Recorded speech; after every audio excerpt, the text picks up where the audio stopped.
Oi, tudo bem? Bem, para quem não me conhece, eu sou a Amanda e esse é o meu canal. Hoje nós vamos falar de um livro que já tinha um tempinho que eu queria muito ler ele, não apenas porque eu literalmente já li todos os outros livros da autora, mas também pelo seu título que para mim é um pouco atrativo e ativa o meu espírito maligno de criança da quinta série. Porque a única coisa que eu consigo imaginar quando leio esse título é isso. Nossa, nossa, assim você me mata. Para quem não conhece a Karen M. McNauss, eu não sei exatamente se é essa pronúncia, me perdoe, meu inglês é horrível. Ela é a autora e escritora que escreveu o livro Um de Nós Está Mentindo, que até ganhou uma adaptação na Netflix. E bem, basicamente os livros dela sempre seguem um padrão de um grupo de jovens que acaba se metendo no meio de um crime e acaba investigando ele ao estilo à la Scooby-Doo. E a história vai se desenvolvendo e intercalando entre os pontos de vista dos personagens principais. E nessa história nós vamos ter três jovens, Ivy, Mateu e Cal, que já foram amigos no fundamental, mas acabaram se afastando com o tempo. A história começa com o ponto de vista de Ivy. Nele vemos que Ivy está organizando toda a programação do dia com seus pais que vão chegar no mesmo dia para sua mãe poder receber um prêmio de cidadã do ano por desenvolver um projeto estatístico sobre como evitar o esquema de venda e consumo de drogas, principalmente entre os universitários. E aqui nós já vemos que Ivy sente e cobra uma grande pressão sobre si mesma, pois além de seus pais sendo bem-sucedidos, ela sente um complexo de inferioridade pelo seu irmão mais novo, que descobriu ser superdotado em um teste de QI e pulou de ano. Então, a Ivy, além de se sentir muito cobrada e cobrar a si mesma, não se entende muito bem com seu irmão Daniel, que no seu ponto de vista não parece ligar para nada e seus pais parecem não cobrar ele tanto quanto cobram ela.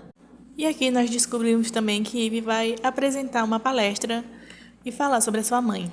E assim eles levantam um ponto sobre quando Daniel fez uma pegadinha um tanto de mau gosto com ela, em que ele trocou o roteiro dela por as páginas de um livro da tia deles que tinha uma história com conteúdo um tanto picante. Só que a Ivy, ao invés de improvisar ou ignorar ou simplesmente não falar, acabou entrando em pânico e lendo tudo aquilo. Então ela passou uma grande vergonha. Então ela está ainda mais pressionada sobre esse dia e seus pais chamam a atenção de Daniel para evitar trocar esses roteiros e coisas do tipo. Ele fala que não vai trocar e a história segue. A Ivy também de início se demonstra estar muito chateada e ela fala sobre isso com os pais porque ela queria até chegar na escola um pouco mais tarde porque ela havia perdido uma eleição de representante de classe para o seu colega Bonnie Mahoney, que é um garoto que não leva as coisas muito a sério e só se candidatou para irritar a Ivy. A eleição dele foi literalmente tipo, vote em Bonnie Mahoney pra eu ficar menos chatonei. Então a Ivy, que é toda metida certinha e coisa do tipo, ficou muito puta. Mas seus pais não deixam ela faltar. Então Ivy vai se sentindo péssima pra escola e ainda mais inferior por perder em uma única coisa em que ela era melhor que o irmão. Bem, basicamente, a Ivy está tendo um dia de merda. Bem, depois disso nós vamos pro ponto de vista do Mateu. Matheus, ele é aquele rapaz que ele é descrito como o típico bad boy metido a bonitão, só que ele não é babaca. E ele mora com a sua mãe e com a sua prima Altum, que eu vou chamar carinhosamente de Atum, porque caralho, mano, que nome difícil de se pronunciar. A mãe de Matheus está passando por dificuldades financeiras desde que o negócio dela meio que foi à falência devido a uma pista de boliche que estava encerada e escorregadia demais, e um dos rapazes que se machucou acabou processando a empresa. E como ela não tinha um seguro muito bom, acabou dando tudo errado. E logo depois disso ela foi diagnosticada com artrose, que meio que limita os empregos que ela pode ter, coisa do tipo. Então, para poder ajudar em casa e com as finanças da família, Mateu tem 2 empregos e a sua prima Atum tem 3, já que a Atum já é formada. E bem, a Atum, além desses 3 empregos, parece ainda estar envolvida com alguma coisa assim não muito confiável e não muito legal.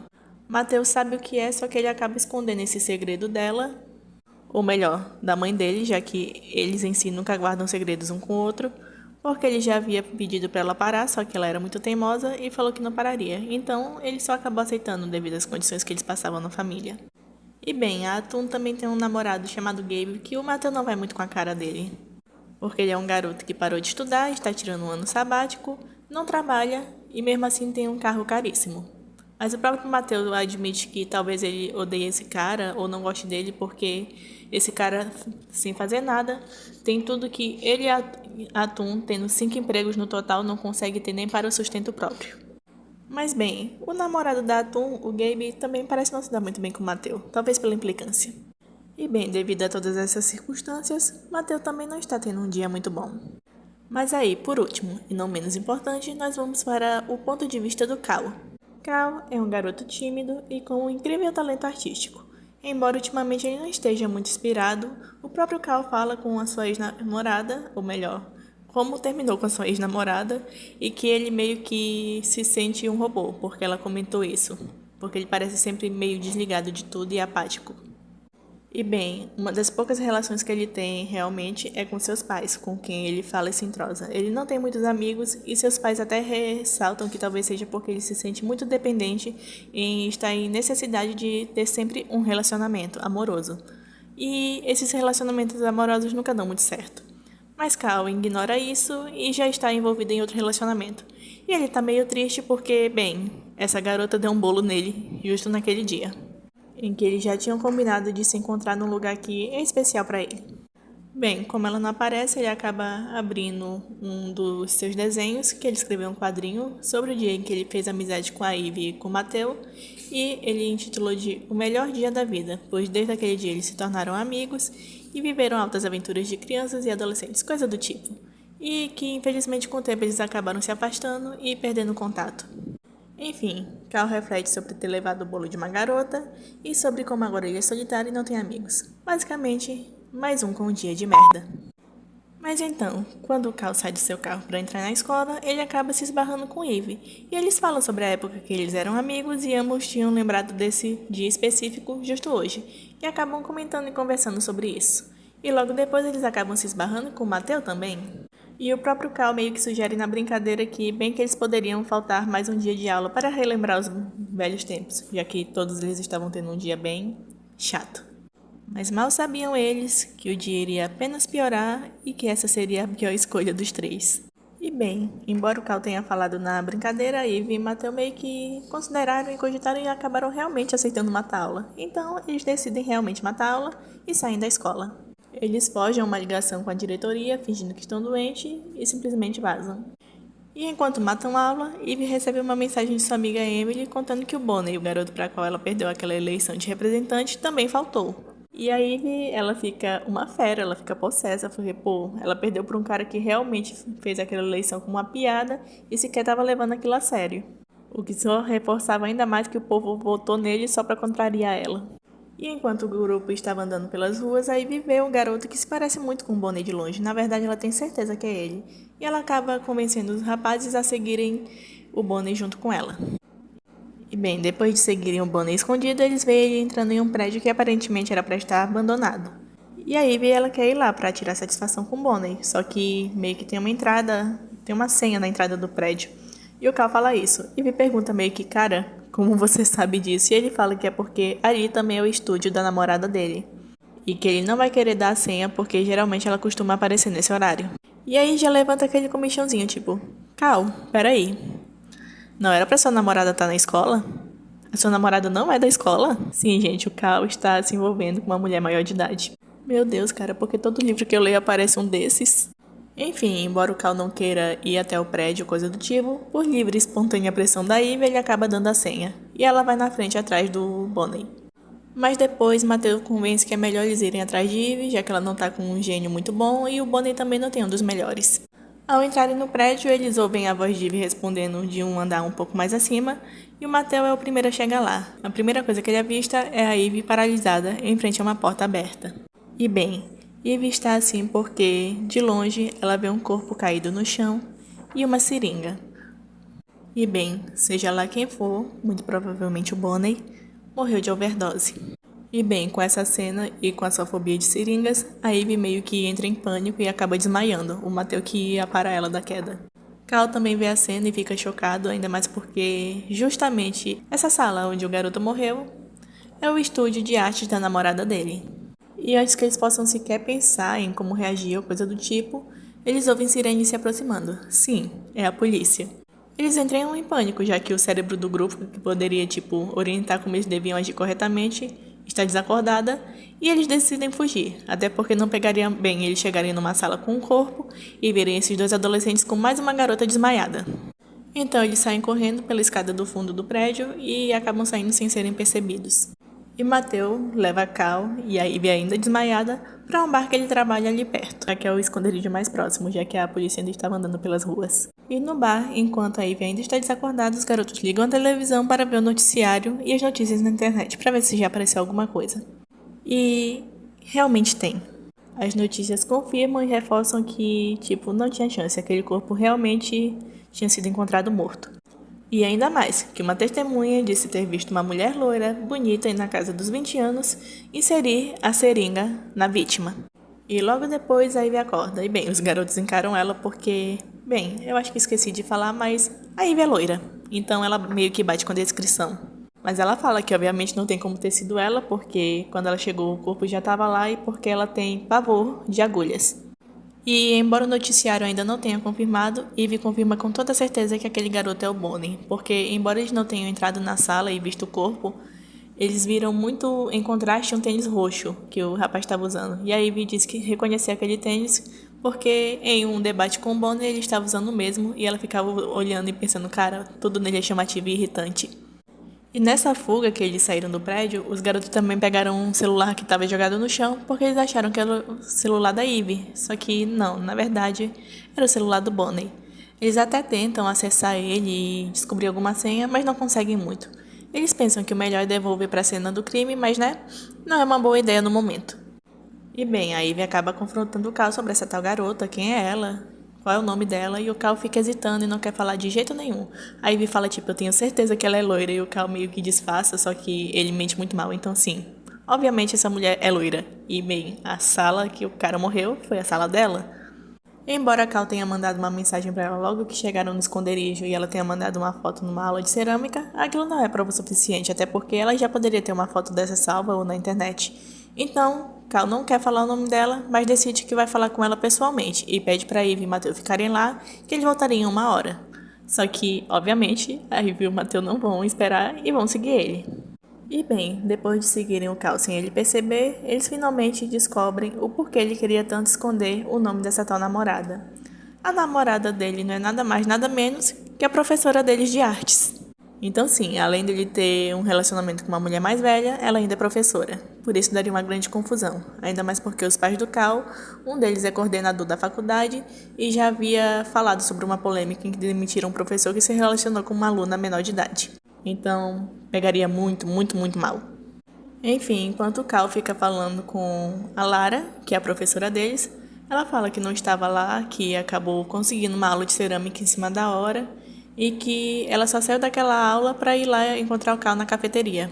E enquanto eles conversam sem perceber, a Ivy e o Mateu se aproximam e pegam a bolsa dela para pegar alguma pista. Depois devolvem pro cara na cafeteria sem sequer o Cal perceber. Depois que eles saem, a Ivy meio que mostra pro Cal que eles pegaram uma agenda. E a agenda aparentemente de início parece não ter nada demais, até que eles veem um papelzinho solto sair e nele tem uma lista com o nome de alunos. E tem 3 nomes circulados. O nome de Bonnie, Charlie, um colega dele, e Mateu Wojcik. Sim, por algum motivo, embora pareça não ter nenhuma conexão, o nome de Mateu está na lista. Ivy diz que provavelmente a lista é de uma predadora. E bem, no início eu também achava que era isso. Não vou mentir. E eles também encontram um cartão, assim, com uma declaração de amor, falando, meu amor, Lara, tudo vai dar certo, assinado D.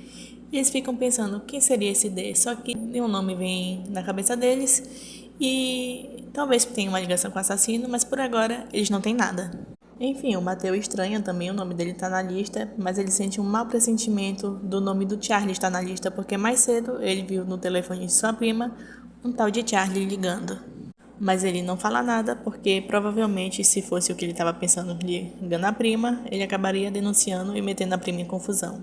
Além de que, pelo menos para convencer a si mesmo, ele disse que não tinha certeza se era o mesmo Charlie. Mas enfim, o grupo decide ir atrás de Charlie. E enquanto isso, ao mesmo tempo na escola, o caos está instaurado. Ao saberem da morte de Bonnie, os 2 garotos que trabalham na rádio da escola e transmitem fofocas e notícias, estão sabendo dessa notícia e acabam repassando para a turma. E o nome deles são Zack e Ishan. Mas o jornal da escola tem uma ética, Não pode ter especulações, fofocas nem nomes completos. Só que eles acabam recebendo um link de um repórter que estava falando sobre a reportagem do caso do Bonnie e que viu meio que a Ivy na rua. Então, com essas suspeitas e teorias da conspiração deles, eles decidem gravar clandestinamente uma live no YouTube e falar sobre a falta de Bonnie e como a Ivy era suspeita, já que ela nunca havia faltado na vida e justo no dia que isso aconteceu, Bonnie foi encontrado morto.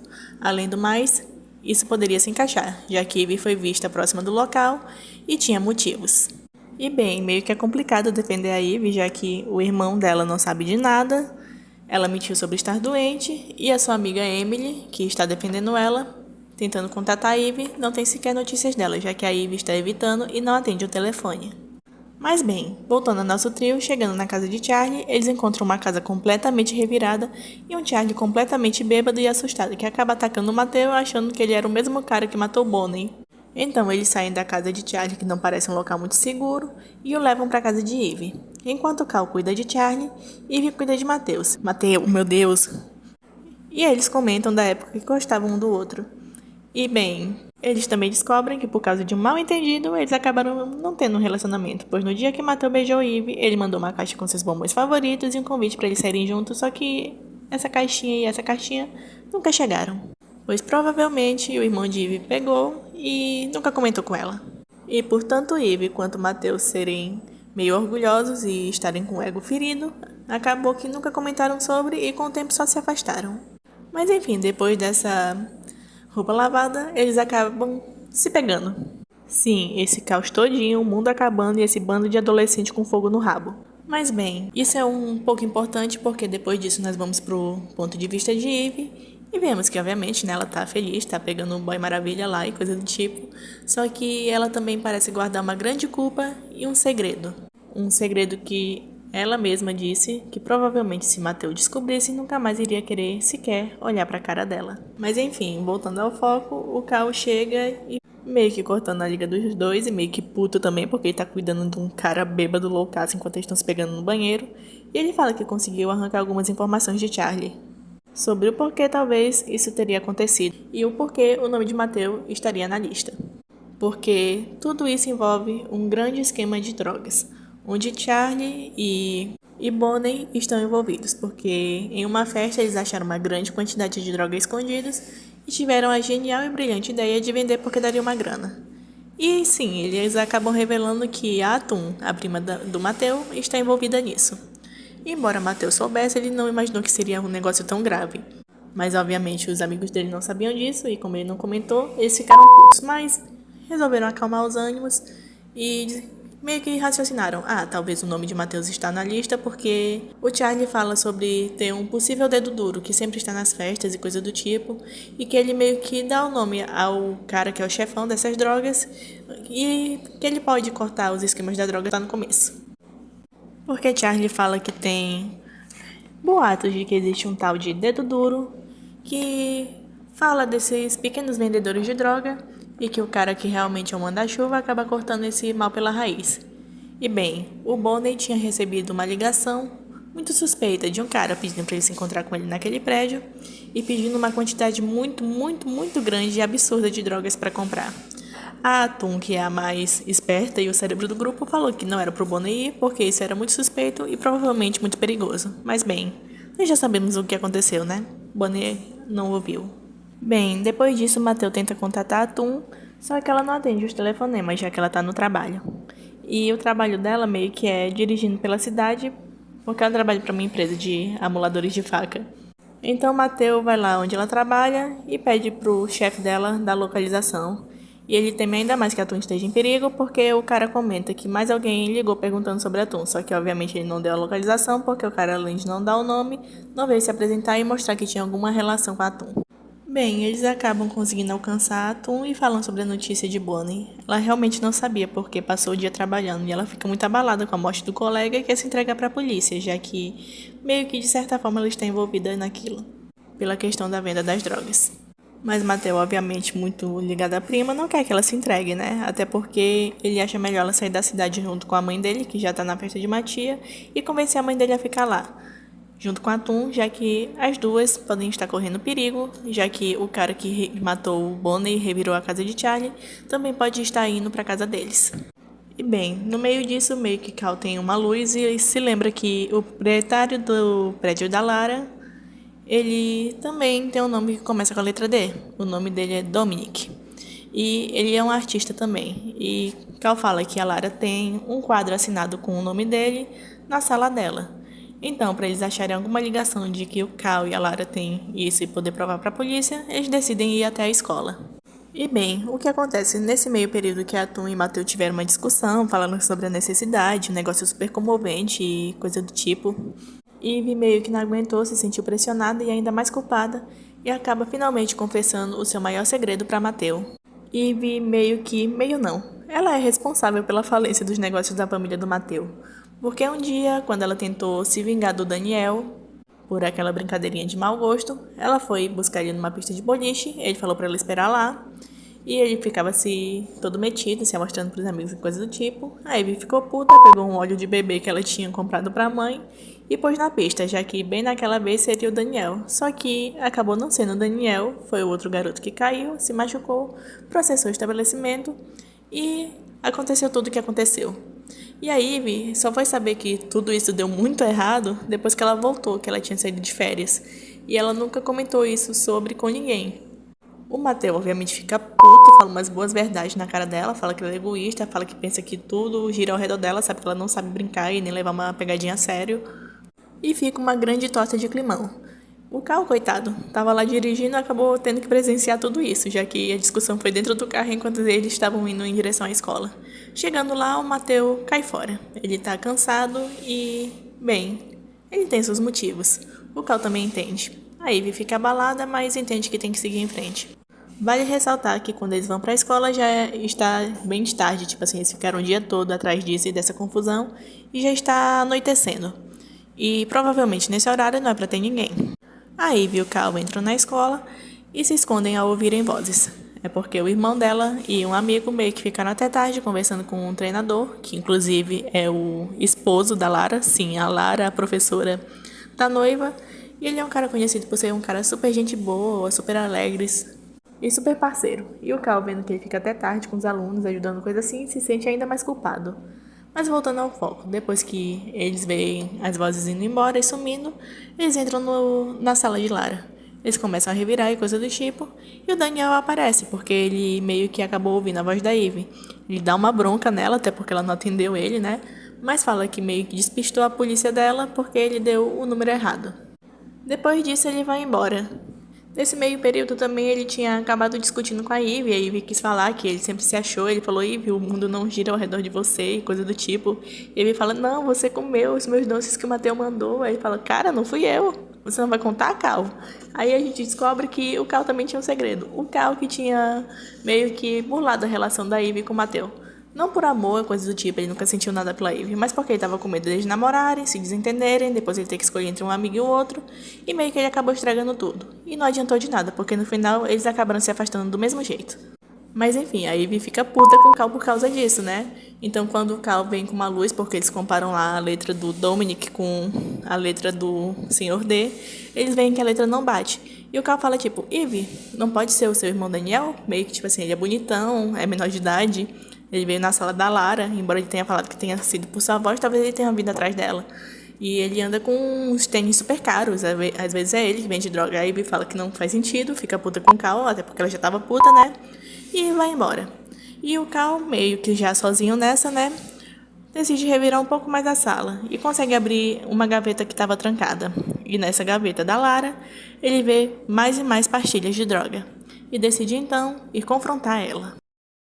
Bem, nesse meio tempo em que o Cal está rumo à casa de Lara, a professora, a Ivy recebe uma mensagem do seu irmão Daniel com uma localização no meio do nada, porque ele disse que o carro pifou e para Ivy dar uma carona para ele, para o amigo dele. A Ivy então decide ir lá, já que não tem mais muita coisa que ela possa fazer, coitada. E vai. Só que chegando lá, é um canto bem escuro, assim, bem sombrio.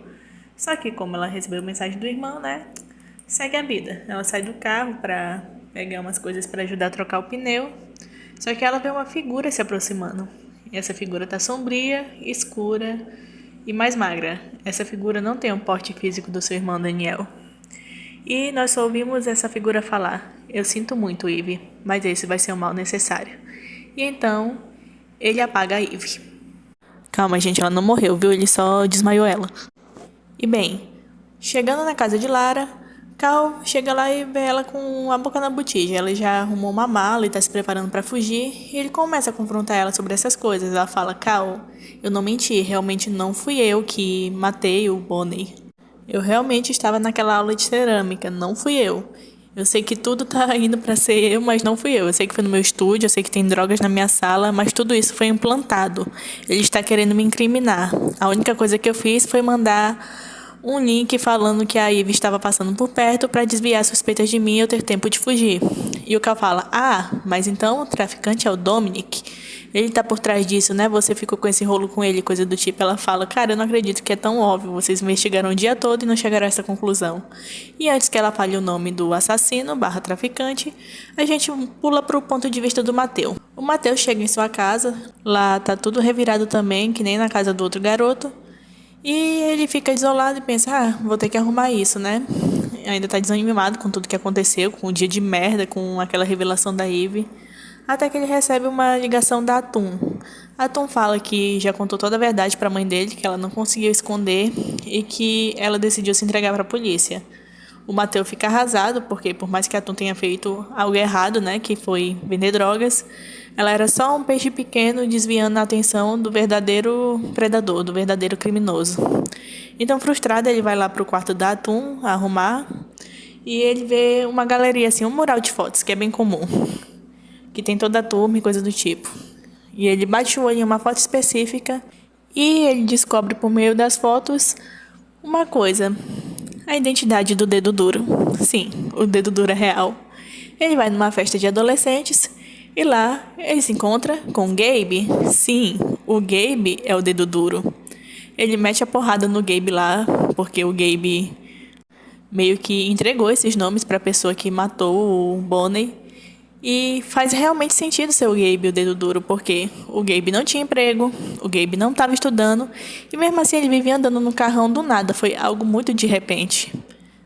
E isso também fazia mais sentido do porquê o nome de Mateu estava naquela lista de quem eram os traficantes de droga. O Gabe tinha posto o nome do Mateu para salvar a pele da namorada Atum. Então, sim, depois do Mateu meter a porrada lá e ameaçar ele, o Gabe, enfim, fala o nome do assassino. O assassino e o cara por trás de tudo isso não é nada mais, nada menos do que o treinador, o professor de educação física deles. Sim, o chifrudito, o cornito, o cara que foi traído por Lara. Então, voltando ao ponto de vista do Cal, ele vê a Lara falando que realmente foi esse noivo dela, ele que obrigou ela a participar das coisas, de separar drogas e coisa do tipo, mas que ela não tinha matado o Bonnie, mas provavelmente ele tinha as digitais dela porque uma semana antes ele tinha pedido para ela ajudar ele a embalar algumas drogas. Então ele implantou aquilo depois de descobrir a traição. E antes que ela consiga fugir, ele chega bem a tempo com a Eve de refém. E acaba pegando o Cal e fazendo ele de refém também. Ele fala que vai querer matar a Lara e coisa do tipo, mas ela meio que faz o bobão de gato e sapato. Ela realmente é uma mulher sedutora e coisa do tipo. Só que essa Lara, ela é muito sacana, ela é muito espertinha. Ela já quer livrar a pele dela, ela fala tipo: a gente pode fugir junto, ou a gente pode arrumar um jeito de incriminar a Eve e o Cal e ficar de boa e continuar com o nosso império. Sim, traíra desgramada do caramba. Mas lá a Eve e o Cal dão um jeito de se soltarem, eles atacam o treinador, a Eve ataca a Lara. E meio que eles apanham feio, até porque eles são adolescentes, né? Eles estão contra adultos. E o Cal não é lá um dos caras com porte mais atlético, coitado. E eles apanham feio, mas antes que algo realmente grave possa acontecer, a polícia chega. Sim, Mateu, depois da descoberta, chama a polícia e felizmente a polícia conseguiu chegar a tempo. Então nós temos um salto de algumas semanas depois. O professor foi preso. Só que a Lara consegue meio que manipular e dizer que, na verdade, ela era uma vítima envolvida naquilo tudo e que ela estava ajudando a polícia com a investigação. Então, se ela fosse presa, ela poderia não ficar por muito tempo. A mãe de Mateu está voltando aos negócios porque a Eve, completamente arrependida, confessa o que aconteceu na pista de boliche para o pai. E o pai dela é dono de negócios, de empresas e coisa do tipo, e pede para a mãe de Mateu ajudar ele nos negócios. Então meio que essa parte se resolve, mas o Mateu, meio orgulhoso, ainda fica evitando a Ivy por um tempo. Só que depois Atom fala, cara, engole esse orgulho e vai atrás dela. E ele vai. Eles se entendem, enfim, né? Livro jovem, tem que ter romance. O Cal leva uma bronca dos pais, mas os pais entendem o que aconteceu, até porque o Cal é uma vítima no meio dessa história toda também. E eles ficam muito possessos com aquela professora, a Lara, vivem chamando ela de predadora, o que não é mentira, porque realmente ela é. Mas infelizmente ela tá solta, ela realmente não vai ser presa, porque ela ficou ajudando na polícia e conseguiu manipular a polícia a um ponto de que eles se convenceram de que ela realmente é inocente. As únicas pessoas que realmente não acreditam nisso e nunca vão se convencer são Ivy, Cal e Mateu. Principalmente Ivy e Cal, que viram a verdadeira face dela enquanto estavam presos de refém. E sabem o tanto que ela pode ser manipuladora. O Cal meio que acabou fazendo amizade com os garotos da reportagem, que também pediram desculpa pra Ivy, mas ela só falou que não quer se meter com eles e foda-se. Mas enfim, pelo menos o Cal arrumou um amiguinho também, além da Ivy e do Mateu, e tá felizinho. E bem, o livro termina com a Ivy falando que vai dar um jeito de fazer essa professora ser presa, até porque a tia dela é uma escritora importante, amiga de gente muito importante dos Estados Unidos. E o Mateu meio que fala, deixa isso de lado, eles não vão acreditar na gente. E a Ivy até pensa e cogita isso. E ela meio que, em cima da hora, vai para um almoço em família com o pai do Mateu, com o qual ele não se entende muito bem, mas o pai tá tentando uma reaproximação. E o Mateu só fala que vai se a Ivy for. E como a mãe do Mateu pede, a Ivy concorda. E aí nós temos o plot twist, quando eles vão pra esse jantar, ou é almoço em família, não me lembro muito bem na verdade. O pai de Mateu está noivo. E vocês nem vão adivinhar quem é a noiva. Sim, é a Lara. Nós descobrimos que, na verdade, o Senhor D, ou o cara da carta apaixonada, era o pai de Mateu. Porque o nome do pai de Mateu é Dave, ou... eu realmente esqueci o nome dele agora, desculpa, perdi o roteiro. Mas é um nome com letra D. E que ele é só mais uma peça no jogo de Lara, porque na cabana, quando a Ivy e o Cal estavam de refém, ela falou que ele era só mais um inútil que ela estava iludindo. Então, o livro termina com a Ivy e o Mateu saindo do restaurante e indo embora, e a Ivy falando que vão arranjar um jeito de fazer ela pagar pelos crimes. E bem, esse foi o livro. Se você me mata. Embora que nem eu fale, eu não seja muito fã de finais abertos, eu gostei do livro, achei uma história boa, me prendeu assim do início ao fim, e eu espero que pelo menos já que eles fizeram um final aberto, eles escrevam um segundo livro, porque com certeza eu irei ler. Inclusive, desculpa, eu acho que o vídeo ficou muito longo. Eu realmente tenho que aprender a fazer um resumo mais resumido. Mas eu queria trazer uma história um pouco mais detalhada e contar umas coisas mais importantes para você se sentir imerso no livro e como se você tivesse feito uma leitura do livro sem precisar ler o livro, já que audiobooks são bem longos. Mas enfim, se você gostou e chegou até aqui, deixe seu like e se inscreva no canal se você quiser. Me deixem sugestões de mais coisas e vídeos que eu posso trazer para vocês e até mesmo melhorias. É isso, um beijo e até logo!